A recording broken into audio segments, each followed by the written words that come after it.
The Lemegeton Clavicula Salomonis, or as it's more commonly known, the Lesser Key of Salomon, is one of the most famous grimoires in history. It has captivated occultists, scholars, and historians for centuries, not as a single carefully authored book, but as a product of a long tangled tradition. Its pages weave together elements of Jewish mysticism, Christian demonology, Islamic esotericism, and elaborate rituals of Renaissance magic. Ostensibly, the Lemegeton is attributed to King Solomon, the legendary ruler of Israel, said to possess unparalleled wisdom and command over spirits. But like many texts that claim such ancient origins, its real history is far more complicated. Rather than emerging from a single time or place, the Lemegeton is the result of over 1500 years of evolution, drawing from different cultures, belief systems, and magical practices. And at its heart lies a tantalizing promise, the ability to summon and control supernatural beings.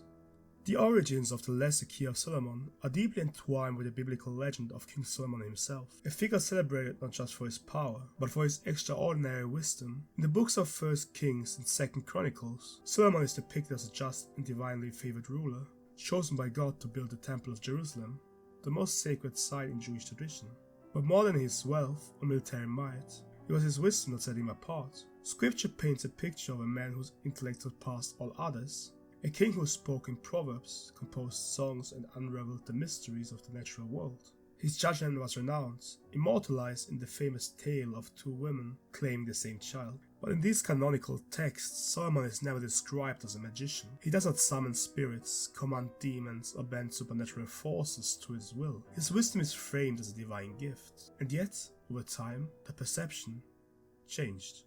In later apocryphal and mystical traditions, Solomon's wisdom took on a new dimension, one that blurred the line between the divine knowledge and occult power. These sources, though not part of the Hebrew Bible or Christian Old Testament, played a crucial role in reshaping his legacy.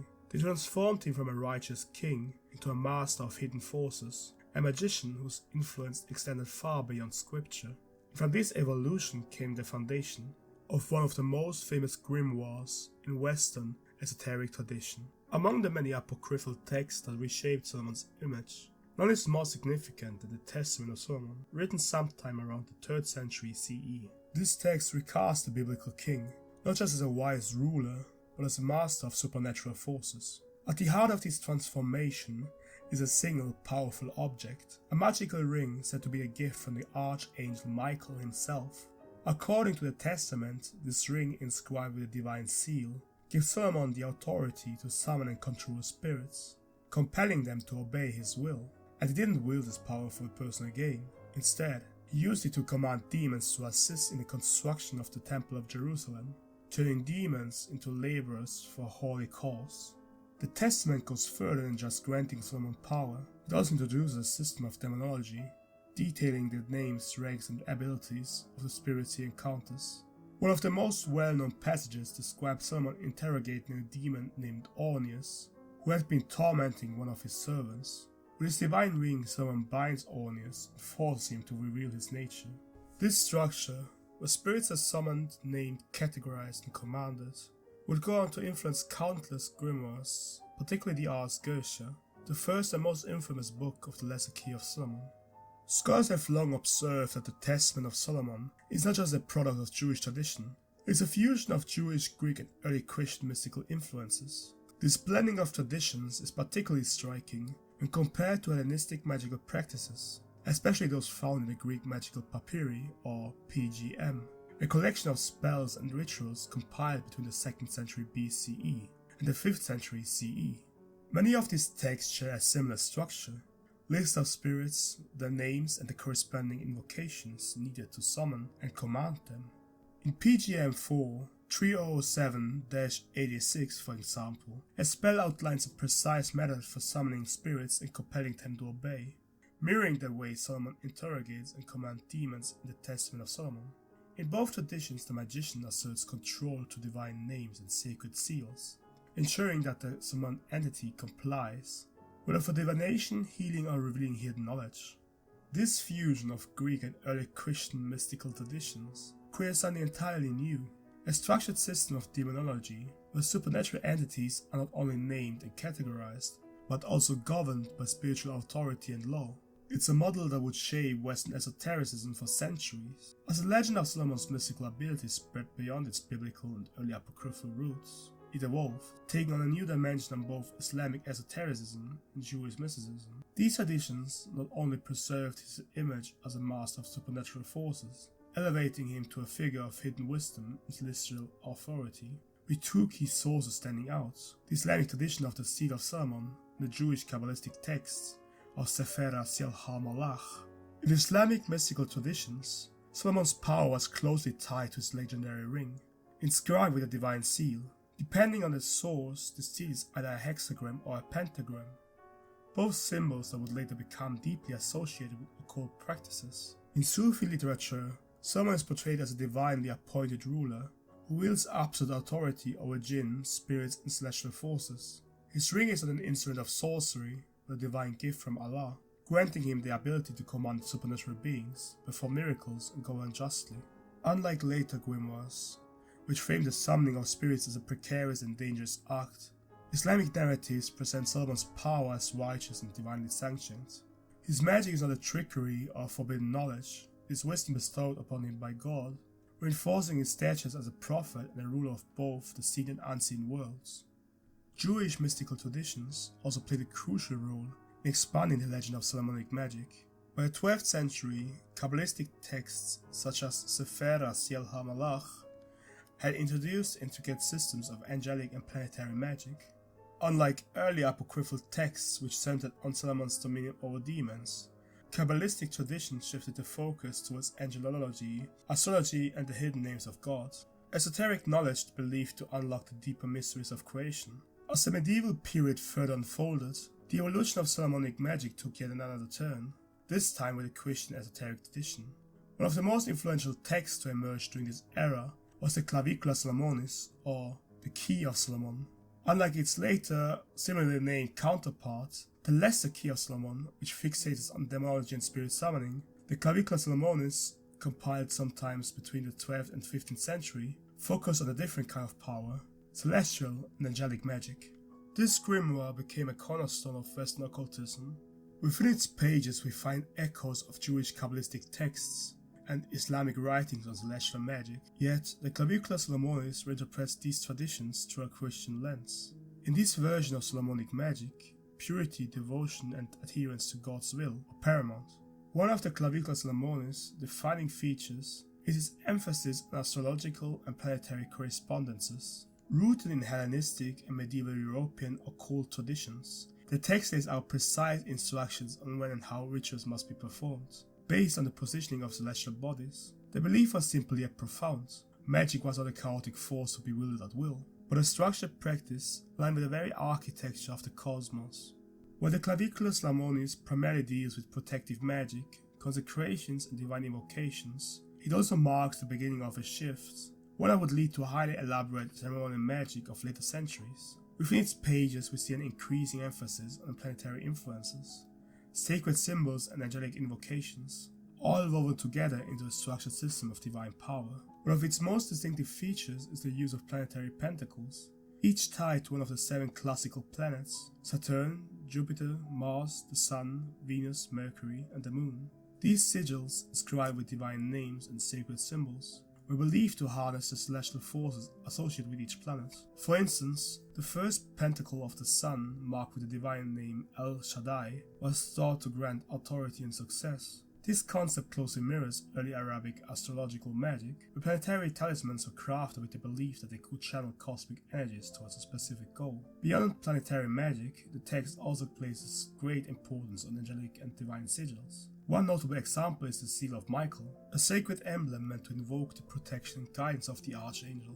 Although the Clavicula Salomonis does not yet feature the 72 demons catalogued in the Ars Goetia, it does contain prayers, invocations, and rituals designed to call upon spirits, angels, and celestial beings. This suggests that by the late medieval period, European occult traditions were shifting. The idea was not longer just about shielding oneself from supernatural forces, it was about directly interacting with them. The Clavicular Salomonis marked a turning point in the evolution of Western esotericism, not just for its content, but for how it framed magic itself. By embedding ritual practice with the framework of Christian piety and divine hierarchy, it allowed ceremonial magic to exist within a religiously acceptable context, at least for a time. This Christianized approach to Solomonic magic helped to avoid the immediate stigma of heresy or witchcraft, allowing scholars and mystics to engage with it under the guise of divine wisdom. But this fragile balance wouldn't last forever. Over time, the distinction between angelic magic and demonic summoning grew murkier, and with it, suspicion began to creep in. By the late medieval period, European legal systems had codified a growing fear of sorcery under the Latin term maleficium, a category of magic explicitly tied to harm or malevolent intent. Those accused of practicing maleficium faced severe consequences, from imprisonment to execution, as the lines between learned magic, folk practice, and outright heresy blurred in the eyes of religious authorities. Ironically, this growing tension only deepened the allure of Solomonic magic. The secrecy and exclusivity surrounding the texts gave them an air of forbidden knowledge, making them all the more compelling to the esoteric visions that followed. What had begun as a system of divine wisdom was now walking a thin edge between piety and peril, setting the stage for a darker, more controversial grimoires of the Renaissance and beyond. As the medieval world gave way to the Renaissance, Europe experienced a revival of interest in magic, alchemy, and occult sciences. This resurgence was fueled by the rediscovery of classical texts, sparking a renewed fascination with the hidden forces governing the universe. For Solomonic magic, this period marked a significant transformation. Grimoires became more structured and elaborate. One of the most direct precursors to the Lesser Key was Johann Weyer's Pseudomonarchia Daemonum, published in 1577. Weyer, a Dutch physician and occult scholar, never intended his work to be a practical grimoire. In fact, his book was meant to be a critique, an attempt to cast doubt on the growing hysteria around witchcraft and demonic magic. Yet paradoxically, his skeptical approach had the opposite effect. In compiling Pseudomonarchia Daemonum, Weyer drew from earlier sources, particularly Liber Officiorum Spirituum and medieval demonological traditions, assembling a structured list of 69 demons along with their ranks, abilities, and attributes. Though he sought to demystify the fears surrounding demonic magic, his detailed descriptions of spirits, their hierarchies, and their functions, end up being highly influential. The similarities between Weyer's work and the Lesser Key of Salomon are striking. The Ars Goetia details 72 demons, just a handful more than those catalogued in Pseudomonarchia Daemonum. Many of the descriptions are nearly identical, suggesting that the Lesser Key didn't just borrow from Weyer's work. It refined and expanded it, transforming a demonological catalogue into a fully realized system of ceremonial magic. By the early 17th century, the Solomonic magical tradition had undergone centuries of transformation, and it was during this period that the Lesser Key of Salomon was compiled. Unlike earlier texts that focused on fragmented aspects of ritual magic, the Lesser Key sought to unify them. It brought together a wide range of magical practices, cosmological theories, and ritual techniques into a single, systemized work. Its true author remains unknown. The grimoire itself is divided into 5 distinct books. The first and most well-known book of the Lesser Key is the Ars Goetia. At its core, it's a hierarchy of 72 demons, each with distinct abilities, attributes, and ranks within the infernal order. These spirits, organized as kings, princes, dukes, and marquises, are assigned specific sigils and invocation rituals. But summoning them isn't as simple as reciting a name. The Ars Goetia demands strict adherence to a ritual, outlining precise steps a magician must follow to ensure a success. Proper seal must be drawn, divine names invoked, and protective measures put in place to maintain control over the summoned entity. The second book, Ars Goetia, is upon the demonical structure established in the Ars Goetia, but with a crucial shift in focus. Instead of dealing with infernal beings, this section turns the attention to spirits of the elements and celestial forces. These spirits, often described as aerial or ethereal beings, operate in a different sphere of influence. Where the Ars Goetia frames summoning as an act of control, Ars Goetia presents a more balanced and reciprocal approach. Here the magician is not merely a commander but a seeker of knowledge, working in harmony with his spirits, rather than bending them to his will. This philosophy reflects deep influences from early Kabbalistic and Neoplatonic traditions, where spirits were seen as intermediaries between the divine and human realms. rather than adversaries to be subdued. They were understood as guides, capable of bridging the gap between the physical and the spiritual. The third book of the Lesser Key, Ars Paulina, delves into the realm of angelic magic and astrology. The section explores the names, ranks, and functions of angels, each tied to a specific planetary hour and zodiacal degrees. Through ritual prayer, planetary alignments, and divine sigils, practitioners seek to call upon these angelic intelligences, aligning themselves with the cosmic order. The fourth book, Ars Almadel, goes into the realm of scrying and angelic communications. It focuses on visionary techniques, offering a more meditative approach to interacting with higher spiritual intelligences. At the heart of this practice is the Almadel itself, a wax tablet inscribed with sacred symbols, designed to serve as a conduit for summoning angels. The text provides precise instructions for constructing and consecrating the Almadel, emphasizing the importance of ritual purity, divine inscriptions, and the correct ceremonial setup. But while the process remains deeply rooted in structural magical tradition, the actual method of communication is more introspective. Instead of strict commands or invocations, practitioners are encouraged to use scrying, a method of gazing into a reflective or translucent surface, to receive divine messages. Its inclusion in the Lesser Key suggests an ongoing effort to synthesize spirit communications with ceremonial magic, blending structured ritual with direct mystical experience. The final book, Ars Notoria. This section is less about ritual magic and more about spiritual refinement.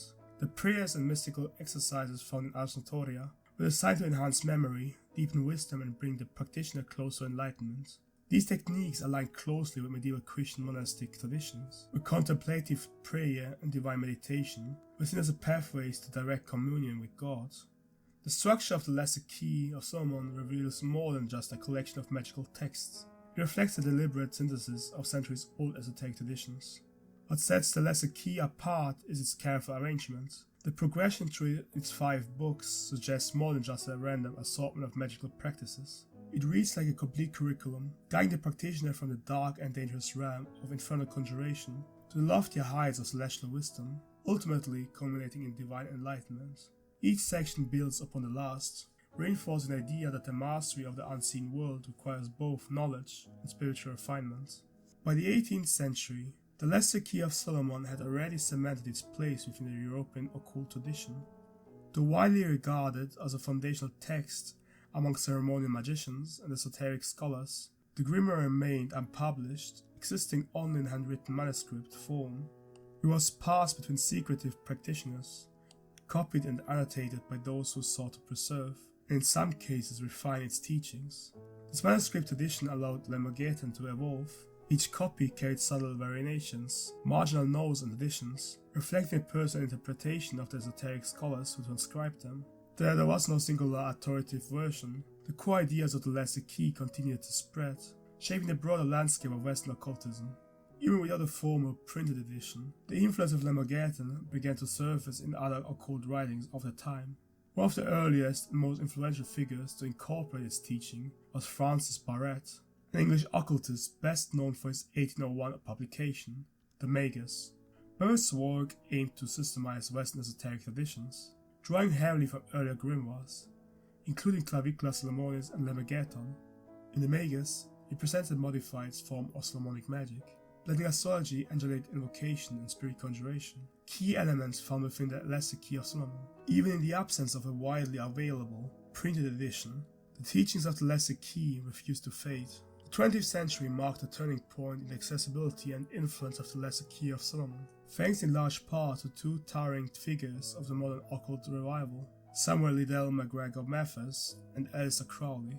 With the 1904 release of the Geisha, the Lesser Key of Salomon the King, Mathers catapulted the grimoire into the mainstream of Western occultism, transforming it into one of the most widely studied and practiced texts in modern ceremonial magic.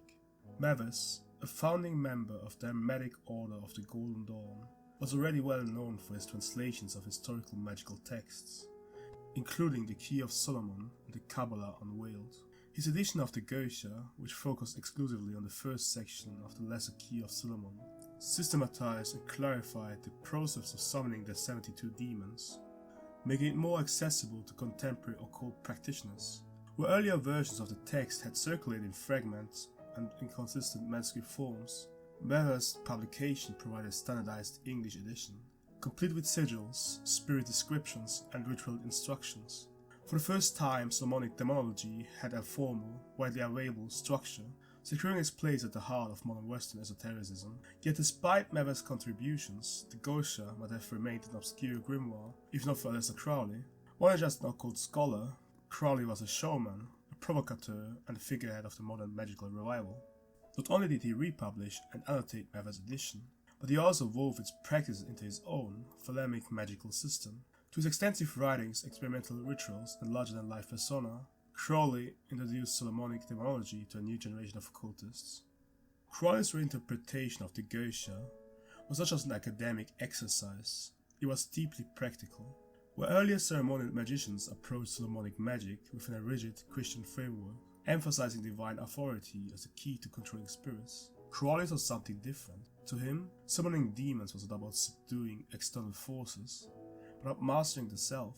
In his preface to the 1904 edition, Crowley famously wrote, "The spirits of the Gosha are portions of the human brain." With this statement he challenged centuries of traditional demonology, suggesting that the entities described in the Lesser Key of Salomon were not independent supernatural beings, but aspects of the subconscious mind. Ritual invocation, in this view, was not about bargaining with infernal spirits. The symbolic approach to demonology was groundbreaking and controversial. By reframing Solomonic magic in psychological terms, Crowley introduced a modern dimension to the practice, one that would later influence occult traditions such as chaos magic and even Jungian interpretations of esotericism. But Crowley didn't stop at theory. He actively modified traditional Gothic rituals, stripping them of their medieval religious framework and adapting them to his own philosophy, Thelema, gone with the biblical invocations and Christian prayers. In their place, Crowley inserted Thelemic symbols and divine names, reworking the rituals into a universal and adaptable system of spiritual discipline. Where previous traditions had framed demon summoning as perilous act requiring divine protection, Crowley saw it as a test of willpower and self-mastery. Through Mather's printed edition and Crowley's radical reinterpretation, the Gosha transformed from an obscure manuscript into a cornerstone of modern occultism. Their work ensured that the Lesser Key of Salomon would not only endure, but continue to shape Western magical practice for generations to come. In the 21st century, the Lesser Key of Salomon has transcended its historical and esoteric roots, evolving from a secretive grimoire into a widely recognized cultural and symbolic reference, no longer confined to the circles of ceremonial magicians and occult scholars. It has permeated popular media, literature, video games, and modern supernatural fiction. Its presence in mainstream entertainment speaks to its enduring influence, ensuring that even audiences unfamiliar with its scholarly background recognize it as one of history's most infamous books of magic. Despite its lasting influence on Western occultism, the Lesser Key of Salomon is largely regarded by scholars as historical fiction rather than an authentic record of ancient magical practices.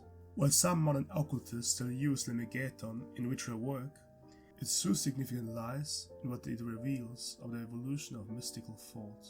How ideas about magic, power, and the supernatural have been shaped and reshaped across cultures and centuries. More than just a grimoire, the Lesser Key of Salomon is a reflection of an enduring human impulse, the desire to understand and influence the unseen forces that shape the world. From its biblical and apocryphal origins to its adaptation into modern pop culture, its journey mirrors our own search for wisdom, control, and connection with forces beyond ourselves. Whether framed as divine revelation, forbidden knowledge, or psychological tool, its transformation over time underscores a simple but powerful truth. Knowledge, whether mystical or mundane, is never static. It evolves, passed from one secret to the next, reshaped by those who dare to pursue it.